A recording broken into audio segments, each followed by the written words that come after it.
Hi, everybody, and welcome to Friday Night Flock Talk. I'm Robin Sullivan of the Leather Elves. I don't know about you guys. I was kind of getting hypnotized by the ball swinging back and forth on the opening screen there. I really like it. Thank you, Nick, as always, for making us look good.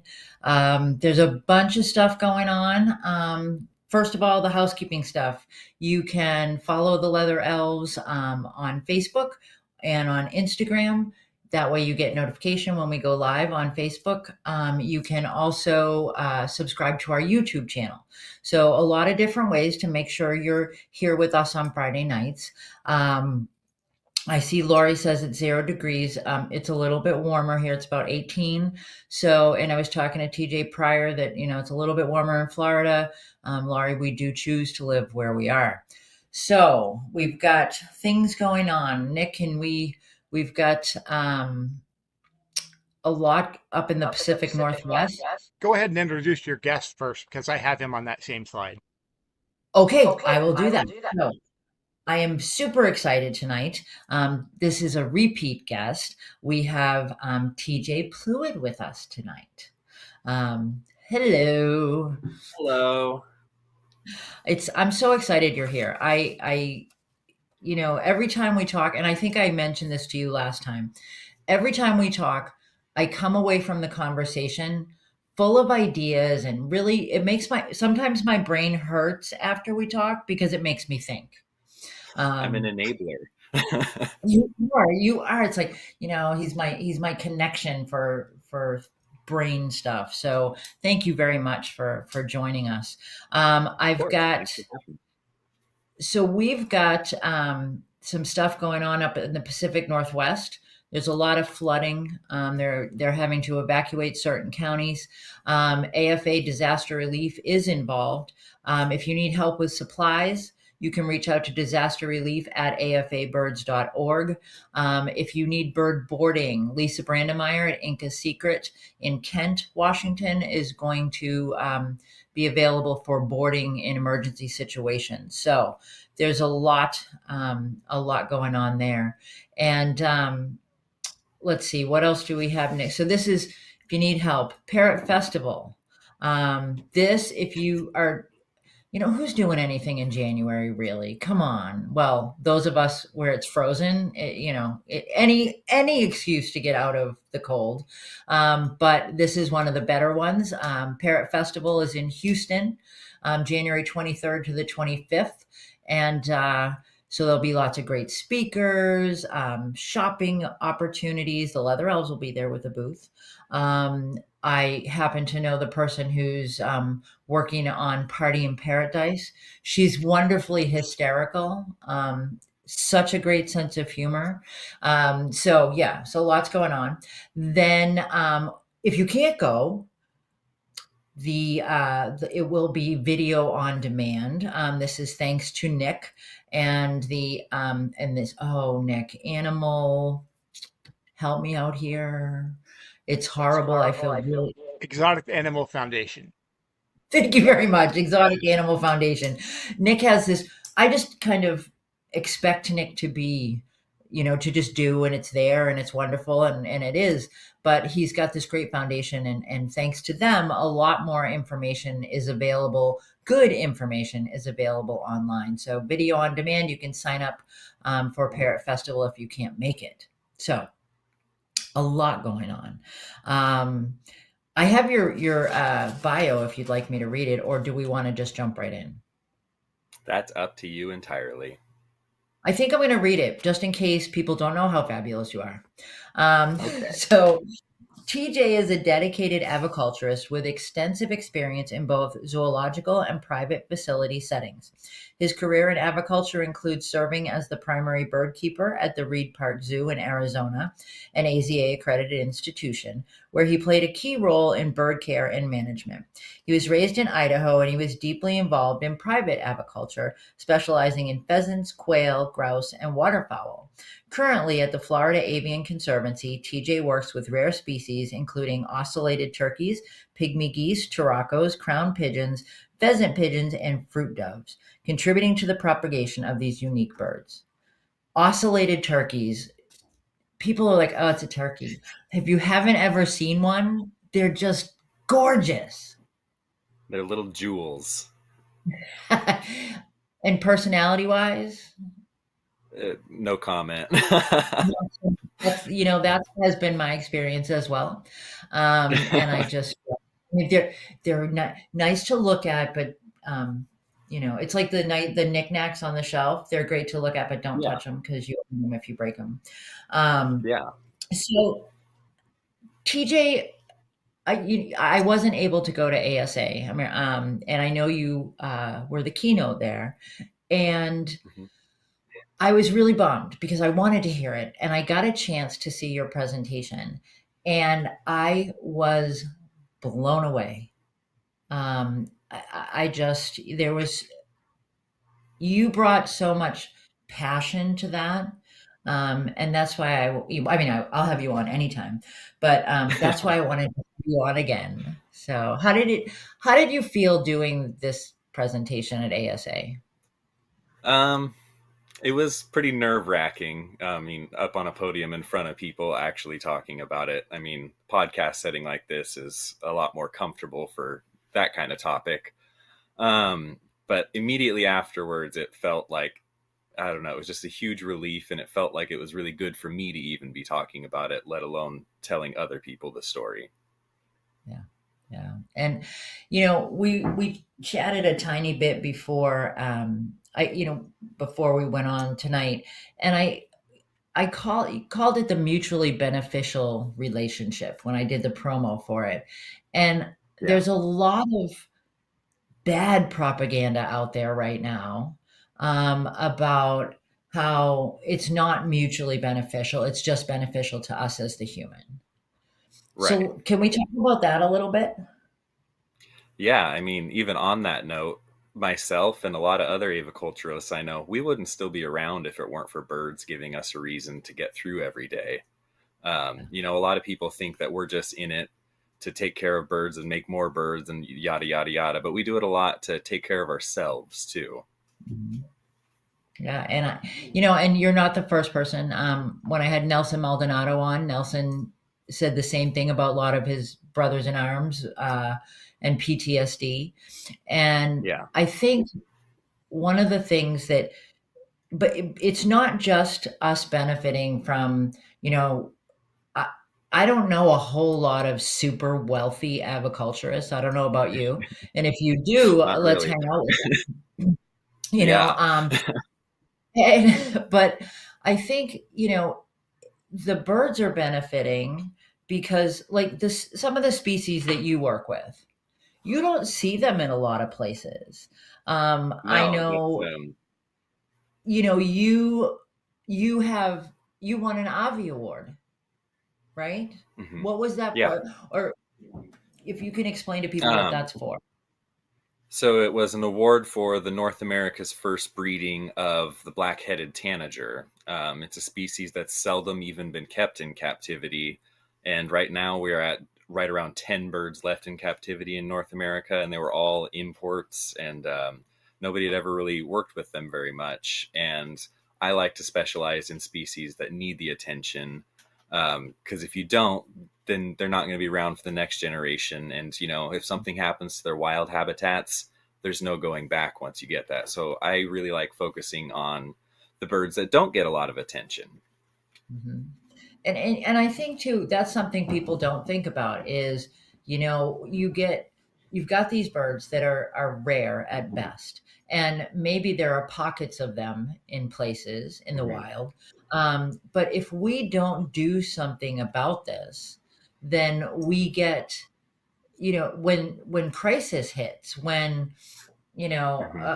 a habitat is destroyed for whether naturally or through our intervention as humans, Right. um, what happens then? The genetics aren't there, the population is gone, and Right. If we so don't have our captive populations that us aviculturalists maintain, then you're just looking at extinction. There's no really turnaround other than that. We don't want extinction. no, that the phrase "extinction is forever" it feels kind of Mm-hmm. cliche, but it's so true. Yeah. Until we reach that day we're doing all kinds of mad scientist stuff, then there's not a lot we can do about it. That's right. So it's beneficial. The relationship, it goes both ways, and I think a lot of the birds, not the rarer species, but the birds that are in the pet trade, Mhm. um, some of them really benefit from that interaction. They're not, Yeah. probably, that's not a natural behavior, but Hmm. one of the things that comes up a lot is, well, this bird should be flying free. Yeah. Free is kind of scary. Yeah. There's a lot of threats to being free. Yeah, yeah. And so I think we need to consider that as well, and that some species have come back from the brink because Hmm. of being held in human care. Um, Ocellated so turkey is one of them. there you go, and they really are magnificent. Yeah. Not a super fun bird, but they're magnificent. Yeah. So let's talk about your presentation. Let's talk about how we benefit, and not just in a financial overpopulating the world kind of way. Right. So with my story, I went through a lot of, I guess you could call it trauma. And it was really something that was difficult to get through, except I had the beautiful distraction of having birds to care for every day. And I think mentally, I would not have recovered from some of those low points in my life if I didn't have the birds to focus on and to bring me out of it. And the birds, I think, really pick up on how you're doing in life too, and where your mental state is at. And I think they're very receptive of that, especially if we go into the pet topic of birds. Your pets know you, and if something's off with you, they're going to be very receptive to that. And it's just Mhm. very healing to be around birds and to have to care for birds once you have them. Like this one, I've had birds and worked with birds since I was 9 years old, and ever since then, it's been just something I've always focused on. And it's where my mind goes when it doesn't want to go anywhere else, and probably shouldn't be going anywhere else. Yeah. Yeah. I think, and we were also talking prior to coming on. I've noticed as I'm doom scrolling, Facebook, that a lot of our colleagues, a lot of people out there are, I don't know if it's seasonal, I don't know if it's the world's culture, what's going on in the world right now, but a lot of people are struggling. And they're not Yeah, just, it's not just financial, it's not just, there are a lot of different things that are weighing heavy on people. And absolutely. I think aviculture is a great, um, you know, it's not a band-aid, because it's a long-term commitment, and it's, but I think it's a great, um, way to kind of process that and deal with that. And it gives you purpose through the whole event of whatever you're going through too. And if you can continue to have purpose, you can get through dang near anything life throws at you. Yeah. Yeah. I mean, because we can just kind of give in to that depression, if you will, again, such a blanket term, but Yeah, that helplessness. And if you have something to do, something to care for, something that depends on you, then I think that helps. And I know you talked about that in your presentation. yeah. There's just something about it, and I don't even really work with pet birds, and just having those birds to focus on has just really gotten me through a lot of different things in life. And I Mhm. don't know, it's just there's a lot of ugliness in the world, and birds aren't one of them. So it's a good to No. focus on the light when everything else is dark. Yeah, and I think too, I had a friend whose mom used to work with horses, and she would have business executives come in and for a seminar, and she paired them with a horse, and after one day, they could identify where they were misstepping with their employees, with their staff, because of the feedback they were getting from the horses. And I think Yeah, this resonates in the bird world, because you get what you give, and I think if you know, it's a mutual kind of thing. It's, you know, if the bird's Yeah. interacting with you in a positive way, if you're making headway on behavior, whatever, you know, whatever that focus Hmm. is that you have, I think it Yeah. There's a lot of really, wins. There's a lot of wins you can focus on throughout any facet of aviculture. yeah. So, all right. So you started when you were 9, like 5 years ago. Um, Yeah. what, I love that you're as young and as wonderful at this as you are. How did this happen? I love this montage of you two. Um, um, like, how did I get into birds? yeah. I don't know. That's a great question. Everyone kind of assumes in my life that I had some like either divine moment of I was going to work with birds or this mentor in my life that I thought it was cool to work with birds or something. I had none of that. Just as soon as I could talk when I was a little kid, I wouldn't stop talking about birds. And so Hmm. as I got older, you know, your parents think, oh, he's just crazy about birds for now. And no, it only got worse as I got older. And so by the time I started to figure out, you know, life things and what I wanted to explore, it was always birds. There was no question about that. And so aviculture was just the route I took after kind of trying around a few different things to see what I liked. Uh-huh. And so, I mean, you do the deep dive when you work with a species as well. Um, Yeah. Talk to us about that. How does that kind of distract from this darkness that happens in the world sometimes? So with that too, it's like more of the focusing on the light instead of the dark. If you get a new Mhm. species, you know, there's a couple months worth of research for you. There's another aviary build for you. All this habitat construction, enrichment ideas. I mean, your mind's going all sorts of directions, and you're not focusing on anything depressing or low parts of life. And then you get through the acquisition of the birds, and that's a whole nother chapter of happiness to get a new species and start to figure out all their quirks and what they like, what they don't like. And then you get further into it and you start actually breeding them and reproducing them, and you think, wow, like I'm bringing new life into the world of such a rare creature.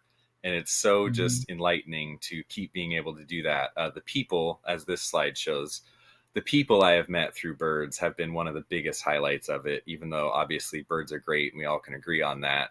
The colleagues I've made, the wonderful, wonderful people I've met have been there every step of the way for me. They're my second family. Oh yeah, they are absolutely family of choice. You know, Hmm. there are.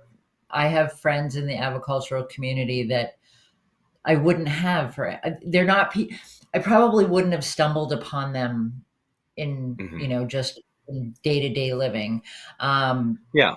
but you know, I think when you talk about that research piece, that you know, learning about a species, I think that's a great message for companion pet owners as Hmm. well, because Yeah. and I've tried, you know, I have a friend who's a zookeeper at a big institution, and he's a bird keeper, and he says, you know, they'll get a new bird in, and some of the younger staff is just like, oh well, you know, I'm going to just do this with that bird, and he's like, well, why are you going to do this, and how are you going to Yeah. do that, and it's so important. And when people are thinking about birds, I mean, I don't even want to think about the people that are going to get birds as holiday presents and then Right. decide, you know, we'll be meeting back here in January doing a rehoming, you know, Yeah. podcast. But Yeah.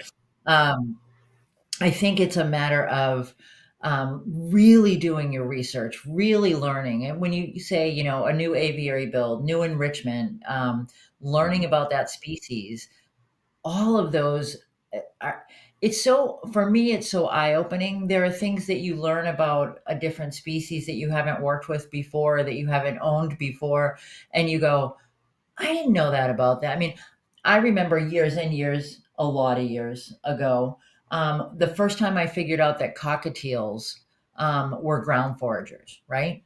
And I Yeah. was just like, well, because everybody would complain to me. They'd be like, I need to fix this behavior. My cockatiel's down on the bottom of the cage all day long. And I'm like, oh, that's weird. And then I started researching and I was like, wait, it's good that your cockatiel's down there because he's doing what he's supposed to Yeah. do, you know? It's a natural behavior that you're exploiting on it. It's great. Yeah. And so, I think that that piece is really important. Um, Hmm. so the people, i- mentorship. I mean, I know you have had Oh several yeah, great mentors. yeah, Do you want and to talk continue to have about more. So yeah, that? part of that talk too was I grew up in a pretty small area in North Idaho, and then I had a mentor in Washington State that I would go back and forth to, and it really expanded on my passion for aviculture. But then once I really got into it, I started going all over the country, meeting all these different aviculturalists and zookeepers, and just trying to soak up as much as I could, not even realizing that these people I were meeting would become some of the most influential people in my life, even outside of birds. They were just such wonderful people. And that actually led to, it was nothing about my home life that led to it, but meeting bird people is what basically gave me the courage to come out as a gay man and kind of start embracing who I was and realize that I wasn't alone in this world. And it wasn't just this one guy in this small town in Idaho. There was a whole nother world of people just like me. And bird people, it was very common. So it was like I was just continuing to fit into this wonderful community, and the mentorship that I got through that and meeting all those people, it was just like a big warm hug. Yeah, and I think too, people who work with animals, a lot of people who work with animals work with them because there's no judgment. There's Yeah. feedback, but there's Hmm. not judgment, and Yeah. I wish I had like a nickel for every animal care professional that I've met that has said, I just didn't want to deal with people.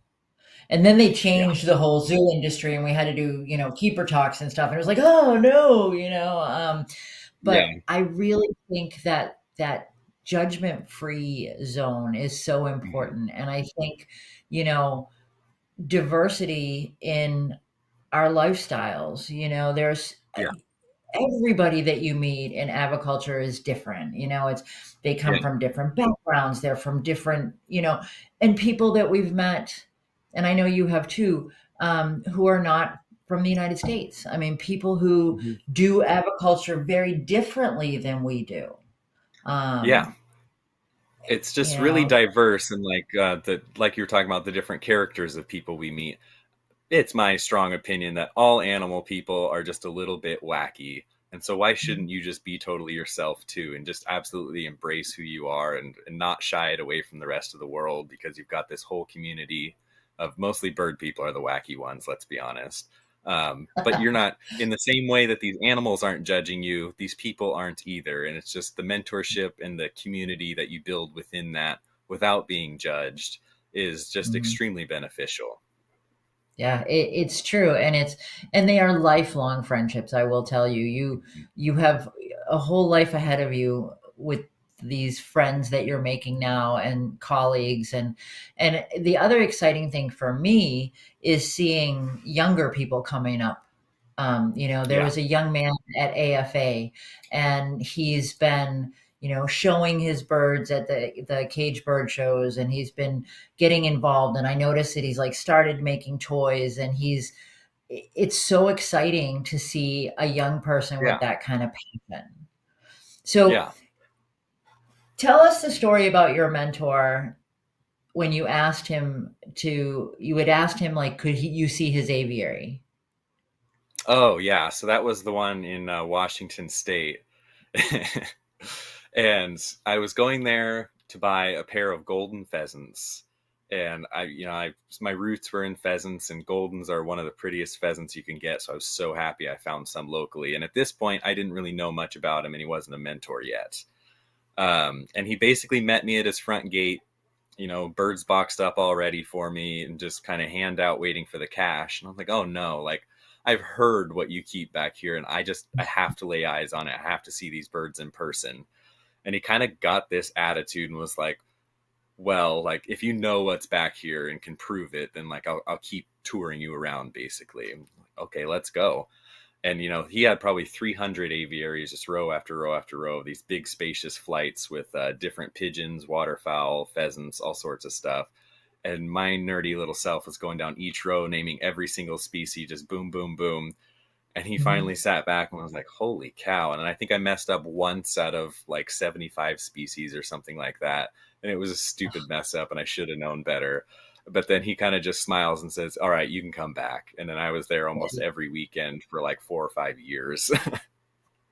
And that's the thing. And I think sometimes I've had people say to me, "Oh, well, I'm the new kid, and so nobody's going to listen to me," or And then Mhm. I've heard the older generation say, "Oh, well, so and so has to earn their stripes," and it, Yeah. there's really very few on either end of that spectrum. I think in aviculture, I have found people are in the middle. It's Yeah. you don't have to know everything. I'm If I have a great collection and I'm going to want to tell you about it. Yeah. I Especially if, somebody's so passionate to want to see it. Right, right. And so I think, for new people coming in, you really just ask those questions, Yeah. and do your homework first. Don't go in there and be like, "What's that? What's that? How do I do this? How do we?" Because as far as earning your stripes, you Hmm. do have to put the effort in. Yeah. But And on top of asking the question, listen to the answers. I've seen a small handful of people that will sit there and talk the whole time, but don't ever listen. And you need to listen a lot when it comes to aviculture because everyone's experience, whether it was good or bad, is a learning tool for yourself. Right. And I think, learning from mistakes too. If One of the Hmm. best papers I ever saw was years ago at a International Avian Trainers and Educators Conference, and it was Hmm. um, the mistakes I've made. The person like Yeah. went through like big screw ups, and one was free flying a condor in a show, which is okay, Hmm. right? That's okay. Right. The condor was well trained, but new amphitheater, free fly the condor. He goes over the back hedge and lands on a 4-year-old's head. That's a Wow. bird bigger And than a 4-year-old. right, all of us kind of went, "Oh," and no Yeah. stitches were involved, but Good. they learned from that okay, maybe we fly the condor a different way, and you learn from your mistakes and you learn from other people's mistakes. Yeah, I think people forget that second part of it too. And just think about it for a minute. How much better is it to learn from somebody else's mistake instead of your own? I mean, that's the best way to Right. learn. So if you listen to what other people are willing to share, you can learn quite a Mhm. bit with and avoid making those mistakes yourself. And I think we've come really far in aviculture about sharing information, Yeah. because there was a time when it was super secretive and everything was, that's my trade secret, and I'm not going to tell you how I got this to work or what kind of nest box. I mean, Yeah. are you feeling that it's more open now? Yeah, and I think with like the advances of social media and the attention that conferences get, I think people are becoming more willing to share.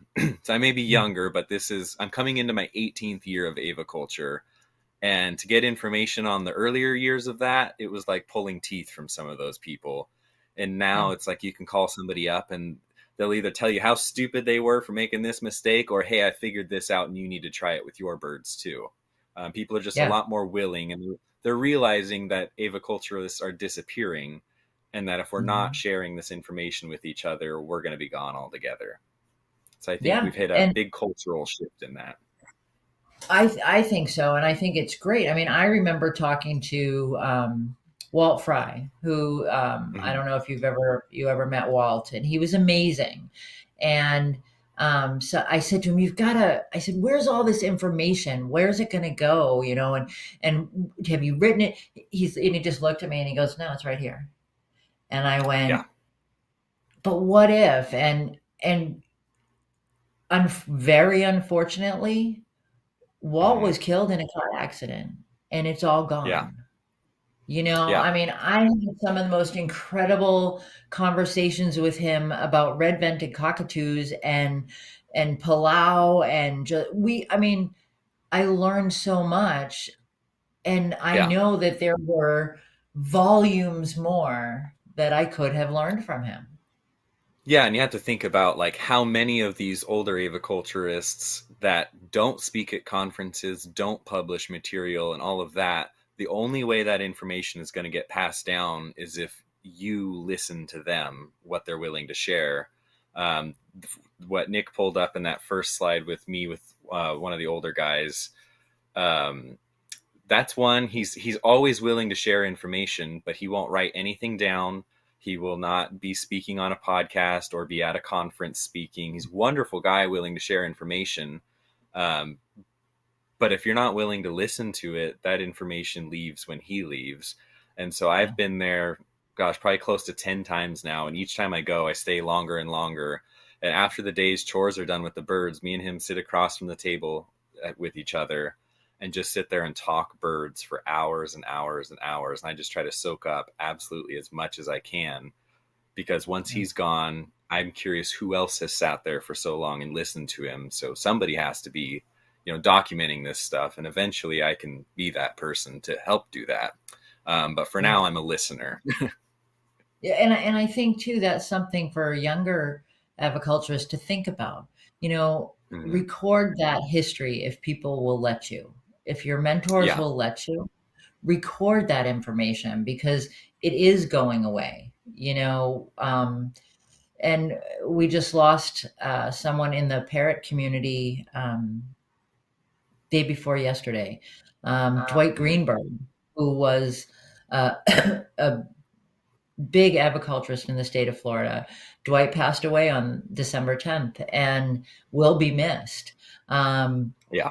But that kind of information, and I think about the people that we've lost. We lost Benny Galloway. Benny's celebration of life is this weekend in Texas. And so there's a lot, record what they'll let you record, Yeah. Um, and on that note, and kind of tying it into the topic of the presentation, I was speaking when I was with the zoo for, I think it was Tucson Avicultural Society. They just wanted, guest bird keeper speakers for their bird keepers. And so me and my supervisor went over and did that. And my partner at the time, Josh, came with, and we did a really good talk. It was when avian influenza was hitting hard, and the information was super available to zookeepers, but not so much private sector individuals. So I was trying to disseminate this information to them. And then afterwards, there was like this little book swap. And I mean, look behind me, I love books, and they're always about birds. But at this book swap, this older gentleman was talking to me about him. I said, yeah, but it's kind of a shame. All these books were written, between the 30s and the 80s. And, there's not a ton of new information out there. And Josh at that point in time looked at me and said, sounds like some younger people need to start working on that. And wrapping back into our topic here, it was 2 days later, I was in a car accident, and Josh actually passed away, and I almost passed away. And that was like an immediate click in my brain. I need to start advocating for aviculture more and documenting more things. That's when I started speaking for ASA. I got involved on the boards of these different organizations to try and be as involved as possible so we could continue sharing all of this information and documenting everything, because it's going to be gone. All these new advances. I mean, there's zoo journals, cultural publications, but there's no one's actively compiling as much as they should. And so I've been slowly working on a mission for that. Josh was an animal keeper as well. He focused on carnivores and South American large mammals and stuff like that. So he was really hammering home for me to be able to document all of this stuff. And he understood my world, even though he wasn't a part of the aviculture side of it. But he was a big time researcher in a lot of animal husbandry and kind of just all over the map with animal husbandry. And he really hit home to me of how important documenting all of this was. And I was really grateful to that. So But talk to that us leads about back into, I was medically incapacitated from this accident. I broke my spine. I shattered 3 vertebrae. I compound fractured my arm that I hand feed with. And my arm bone was ripped through my elbow and a whole bunch of just nasty stuff.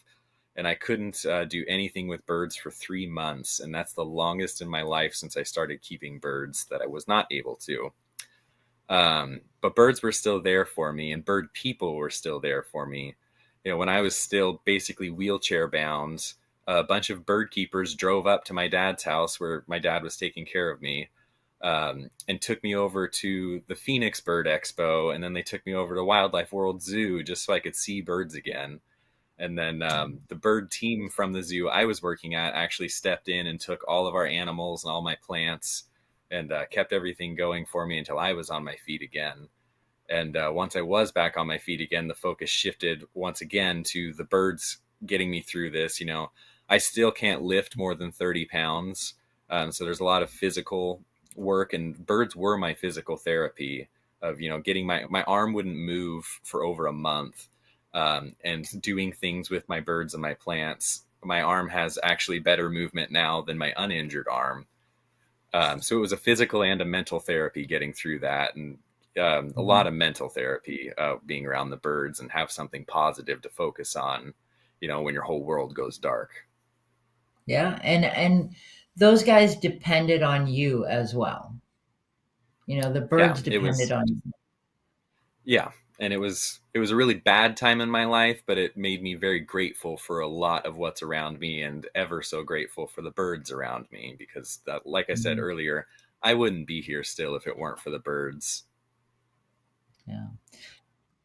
Tell us about this picture. I love that picture.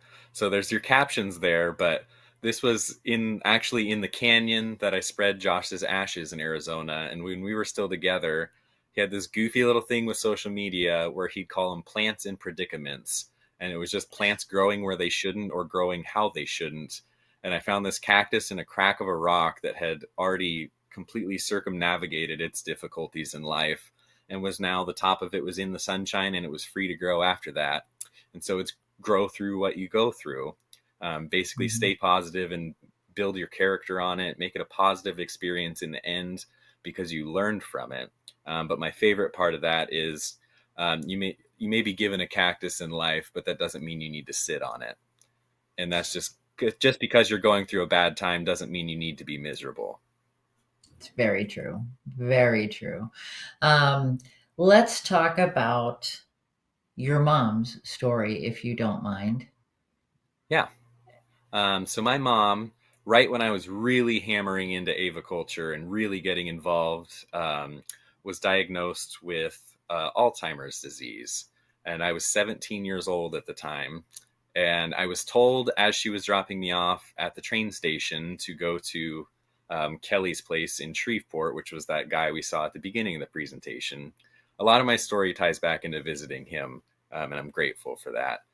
But so, we've been going through this for 10 years, but so much of my story is, leaving to go be with birds and learn as much as I can about birds, and then coming back to take care of mom, and then leaving again because another bird opportunity came up. But my mom, through it, started really gaining this appreciation for what I was doing and learning more about birds. And so a few years into it, I decided, time with her has got a ticking timer on it. And so I want her to see the world I'm entering before it's too late. And so I took her on, it was like a 35 state road trip all across the country to meet other aviculturists.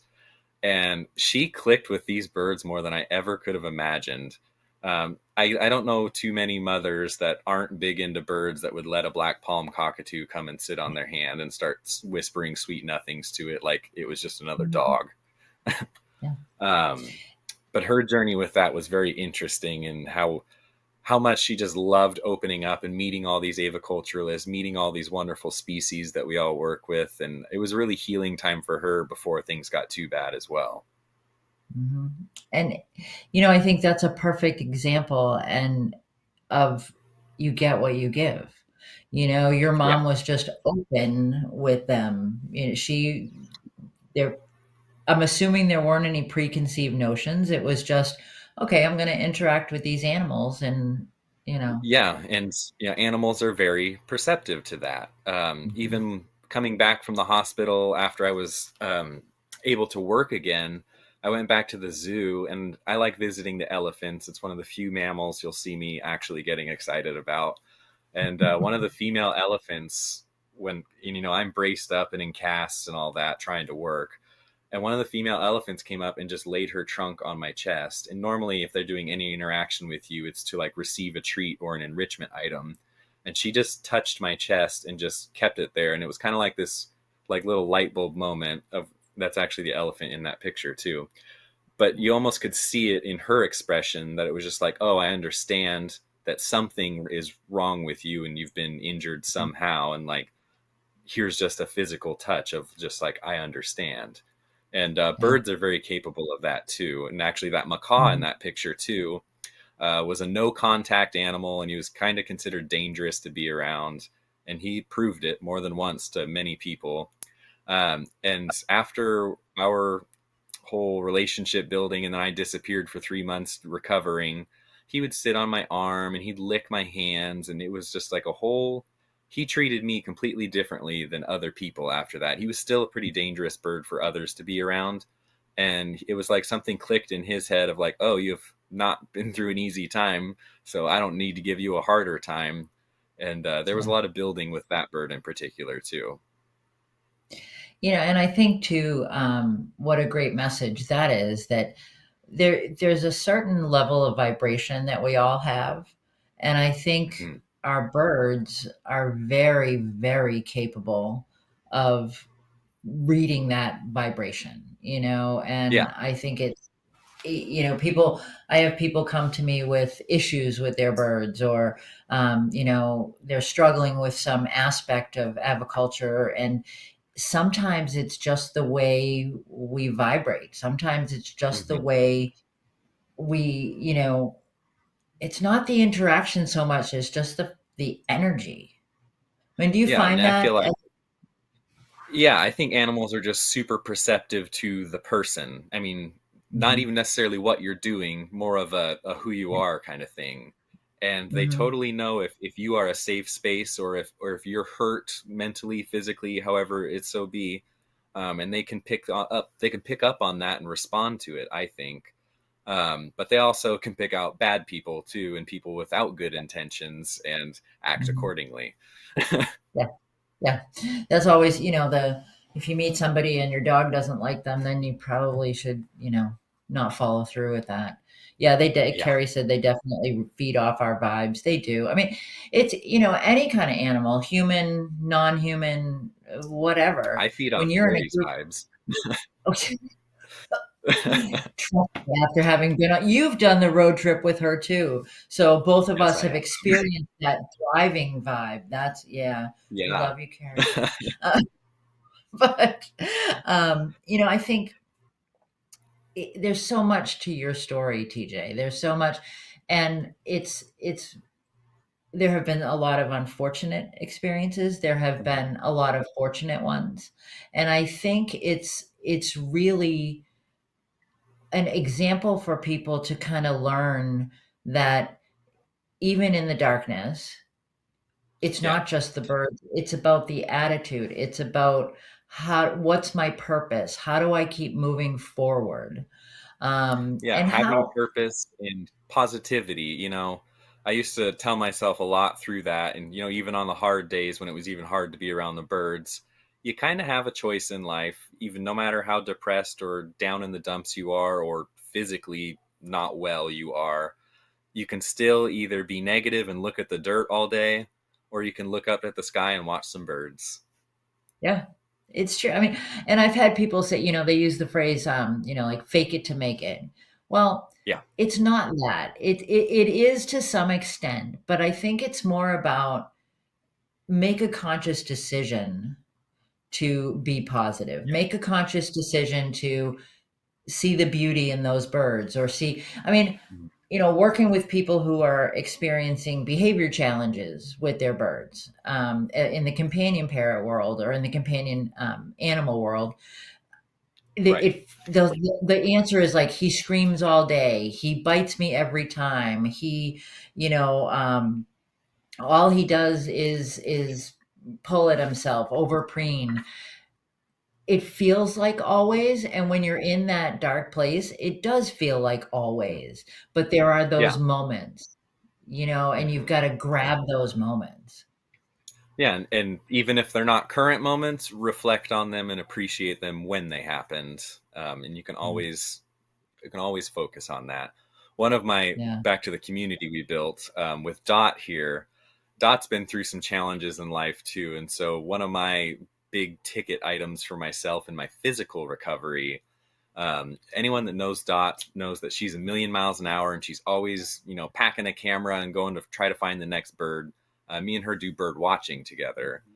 So I drove Mhm. myself to Louisiana, and my personal challenge was to keep up with Dot. And that personal goal got me so much farther in my physical recovery than I thought. Me and her both were kind of setting personal records on that day, along with seeing some Oh, great birds. that's great. Dot is amazing. I met her years ago. I haven't seen her for quite a while. And it's really some of her stories and some of the things she's been through, yet the things she's been able to accomplish. She's a pretty impressive lady if you haven't met her. Yeah. She's a And force to be she's reckoned with. And on that topic, she remains positive and full of energy, and Mhm. just, she's a hard woman to keep down. And that's something I can aspire to with, just everything through life.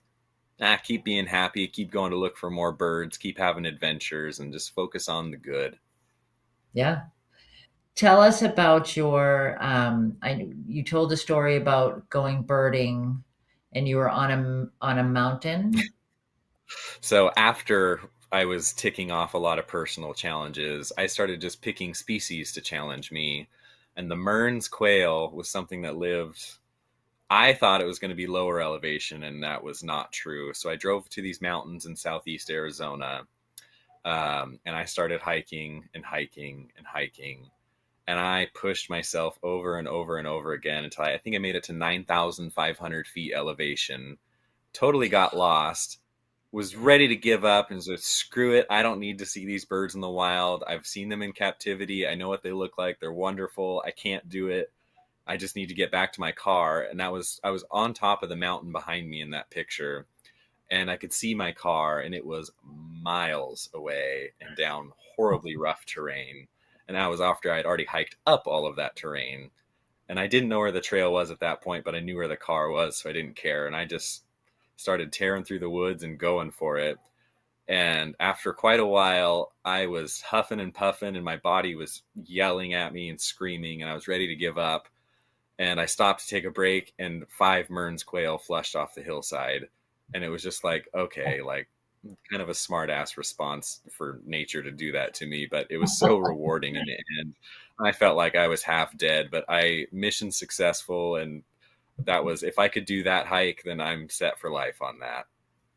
Yeah, and so we might not all be climbing mountains, but it's those little it's and that was a big, accomplishment. But Michelle says, "Watch for the glimmers," and it's Yeah. true. It's you got to grab them. You got to grab those happy moments, and Yeah.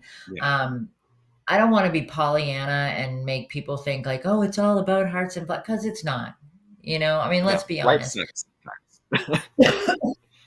But you've got to keep moving forward.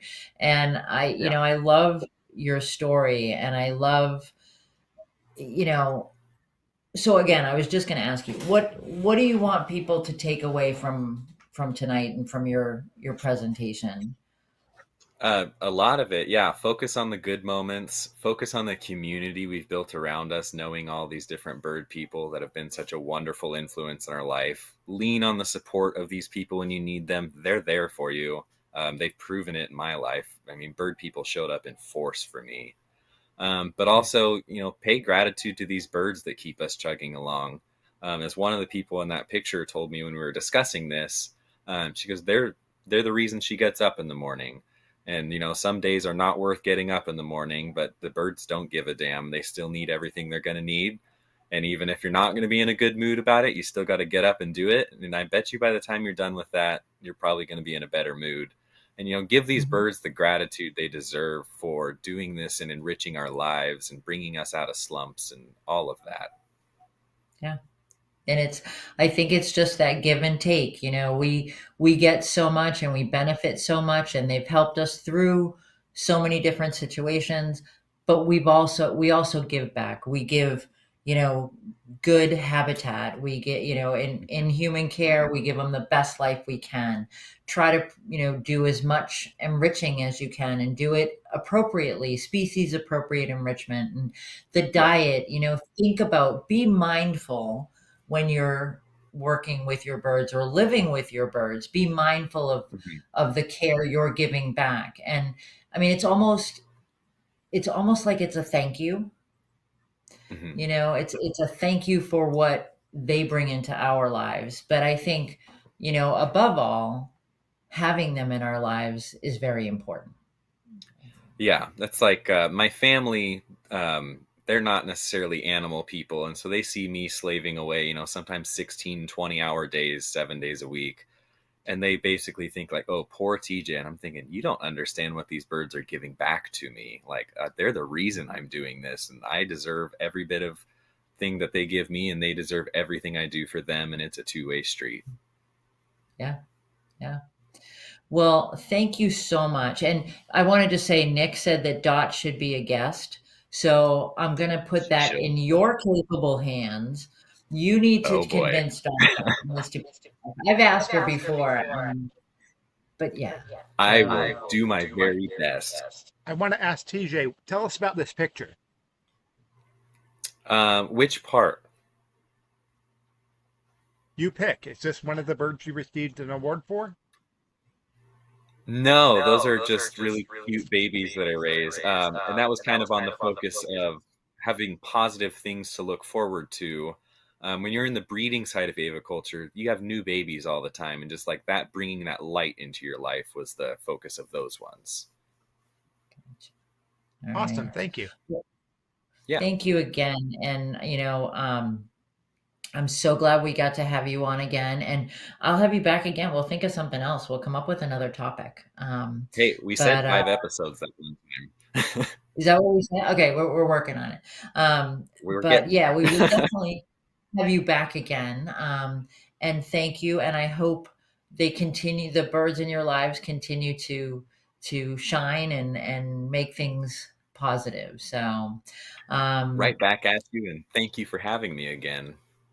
thank you. And one more thing, when we were Mhm. talking about uh, people writing things down and making sure that someone knows what you know, um, I have a company that I created with a partner on. It's called Pet Care Vault, and I just Okay. wanted to let people know that we are going to be doing a holiday sale.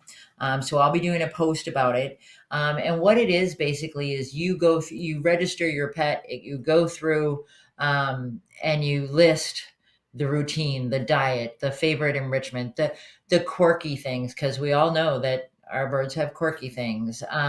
So that if something were to happen to you in an emergency, someone would know what to do there. And it designates a caregiver so it's not just, oh yeah, it's going to Mary Sue. Because maybe Mary Sue doesn't really want your birds. It's hard to Yeah. believe, but she may not. And so if you keep your eye on the Leather Elves Facebook page, in the next week or so, I'll be doing a post about the Pet Care Vault, and we'll be having a holiday sale. So everybody take care. TJ, stay warm. I'm jealous as hell. But I'm gonna have to come down and visit. That's all. I think that's Yeah, it. We need to do an on-site there you go. flock. That's it. There we You go. fix that All right. wagon. Do it when it's warm, though. Well, Right. it'll be warm to you, I guess. Hey, please, anything is warm except Minnesota, apparently, according to Lori. So, you guys take care. Have a great week, TJ. Thank you again, and everybody. I hope you're being positive in this holiday season. See you later, guys. Bye.